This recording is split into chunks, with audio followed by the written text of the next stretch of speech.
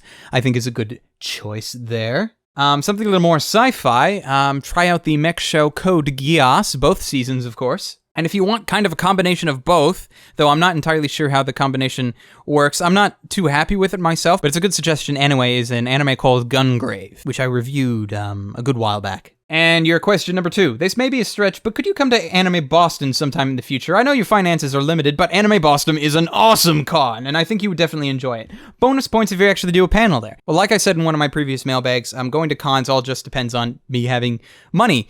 And I'd love to go to Anime Boston, but if I ever had a way of going to Anime Boston or going to AX or going to basically anywhere, I would. I seriously would. And it just pains me that I can't.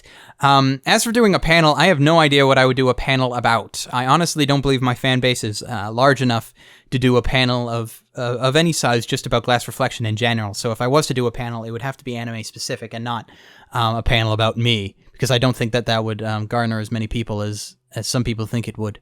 Though I could be wrong, who knows? So thank you for your 2 questions. And that's going to be it from me for today. If you would like to send in an email, you can at mailbagshowdown@glassreflection.net. That is mailbagshowdown@glassreflection.net. I hope you have enjoyed these wonderful questions that I've answered today. Thank you for all of your emails thus far. And until next time, ladies, gentlemen, and others, stay frosty.